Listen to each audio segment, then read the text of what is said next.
Assalamualaikum warahmatullahi wabarakatuh. Kami dari kelompok 8 yang beranggotakan Binti Nuria Hamidah dan saya Safitri Kusuma Dewi akan mempresentasikan materi tentang memaksimalkan potensi diri untuk menjadi yang terbaik. Nah, materi ini ada pada buku paket kelas 12, tepatnya pada materi yang ke-11. Oke, mari kita simak materinya sebagaimana berikut. Pada materi ini ada 2 poin materi yang akan dijelaskan. Yang pertama yakni menganalisis dan mengevaluasi perilaku bekerja keras dan tanggung jawab dalam kehidupan sehari-hari. Dan yang kedua ada korelasi antara perilaku kerja keras, jujur, tanggung jawab, adil, dan toleransi dalam kehidupan sehari-hari. Nah, di sini saya Safitri Kusuma Dewi bertugas untuk menyampaikan materi dengan poin yang pertama. Nah, materi yang akan saya jelaskan kali ini adalah menganalisis dan mengevaluasi perilaku bekerja keras dan tanggung jawab dalam kehidupan sehari-hari. Oke, untuk yang pertama kita bahas mengenai kewajiban bekerja keras dan tanggung jawab. Islam adalah agama yang mewajibkan kepada seluruh umatnya atau seluruh pemeluknya untuk senantiasa berkarya. Bahkan Said Sabiq dalam bukunya yang berjudul Unsur-unsur Kekuatan dalam Islam terjemahan Muhammad Abdul Ratorni mengatakan bahwa Islam adalah agama yang bergerak dan senantiasa banting tulang dalam segala bidang kehidupan dan penghidupan manusia, sehingga dengan demikian ia dapat menunjukkan cara pembimbingan yang baik dan terpuji. Selain itu, Dr. Yusuf Al-Qaradawi dalam bukunya Al-Imanu wal Hayatu juga mengatakan yang diketahui dalam Islam hanyalah orang beriman itu bekerja, bersusah payah, menunaikan kewajibannya dalam hidup ini, mengambil dan memberi, memperkenankan kehendak Allah Subhanahu wa Ta'ala terhadap manusia. Mereka dijadikan khalifah di muka bumi untuk memakmurkan bumi dan memanfaatkan isinya sebanyak mungkin untuk kepentingan manusia. Dalam agama Islam tidak mengenal satu hari yang khusus untuk beribadah, sehingga di hari itu orang berhenti bekerja hanya untuk beribadah. Dalam ajaran Islam, setiap hari adalah hari kerja, dan bekerja untuk urusan dunia apabila dikerjakan dengan niat yang jujur. Di sela-sela bekerja tersebut, kita sebagai umat Islam juga bisa untuk beribadah.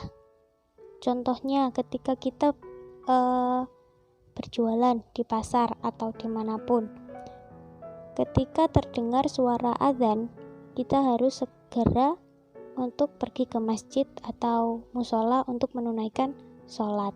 Nah, toko kita bagaimana? Toko atau kios yang sedang kita tunggu untuk berjualan bisa ditutup terlebih dahulu. Bahkan hari Jumat yang dianggap hari besar dalam Islam tiadalah di hari itu diperintahkan supaya berhenti bekerja, melainkan baru sesudah mendengar panggilan azan hingga sampai sholat Jumat selesai disuruh berhenti bekerja, sebagaimana disebutkan dalam firman Allah Subhanahu wa Ta'ala pada Quran Surat Al-Jumu'ah ayat 9-10. Maksudnya, ketika pada hari Jumat kita memiliki pekerjaan atau bekerja dari pagi sampai sore hari, nah, kita harus menghentikan pekerjaan kita ketika mendengar suara azan berkumandang sampai dengan waktu sholat Jumat selesai. Jadi setelah sholat Jumat selesai ditunaikan atau dilaksanakan, kita bisa melanjutkan pekerjaan yang kita kerjakan tadi. Islam telah memerintahkan atau mewajibkan kepada pemeluknya untuk bekerja dan berkarya dengan berbagai cara. Di antaranya adalah sebagai berikut. Yang pertama, dengan tegas memerintahkan kepada orang-orang beriman untuk bekerja dan berkarya. Yang kedua, diperintahkan untuk mencari karunia Allah Subhanahu wa Ta'ala sebagaimana tersebut dalam Quran Surat Al-Jumu'ah ayat 10 dan ayat yang semakna dalam Quran Surat Al-Isra ayat 12. Yang ketiga, diperintahkan untuk meneliti segala sesuatu yang ada di dalam alam ini sebagaimana tersebut dalam Quran Surat Al-A'raf ayat 185. Yang keempat, diperintahkan untuk menanggulangi kemiskinan, kebodohan, penyakit, dan kezaliman. Yang kelima, diperintahkan untuk memakan makanan yang baik, memakai pakaian yang bagus, membuat rumah yang luas dan punya kendaraan yang bagus, serta mendidik anak-anak menjadi soleh. Dan yang terakhir atau yang keenam, yakni diperintahkan untuk menyiapkan semua kekuatan untuk menghadapi musuh, sehingga musuh itu menjadi ketakutan karenanya, sebagaimana tersebut dalam Quran surat Al-Anfal ayat 60. Nah, sekarang yang akan kita bahas yakni tentang pengertian bekerja keras dan bertanggung jawab. Nah, untuk bekerja keras sendiri adalah bekerja dengan gigih dan sungguh-sungguh untuk mencapai suatu yang dicita-citakan. Sedangkan untuk bertanggung jawab memiliki pengertian kesadaran manusia akan tingkah laku atau perbuatan yang disengaja maupun tidak disengaja. Nah, yang selanjutnya yakni 4 prinsip kerja keras dan tanggung jawab. Yang pertama ada bekerja secara halal atau tolaba ad-dunya halalan. Yang kedua, bekerja demi menjaga diri supaya tidak menjadi beban hidup orang lain atau ta'afufan an al-mas'alah. Yang ketiga, bekerja demi mencukupi kebutuhan keluarga. Dan yang terakhir atau yang keempat, yakni bekerja untuk meringankan beban hidup tetangga. Oke, untuk poin B akan dijelaskan oleh Mbak Binti Nuria. Assalamualaikum warahmatullahi wabarakatuh. Di sini saya akan melanjutkan materi presentasi dari Mbak Safitri. Untuk materi presentasi yang akan saya jelaskan adalah tentang korelasi antara perilaku kerja keras, jujur, tanggung jawab, adil, dan toleransi dalam kehidupan sehari-hari.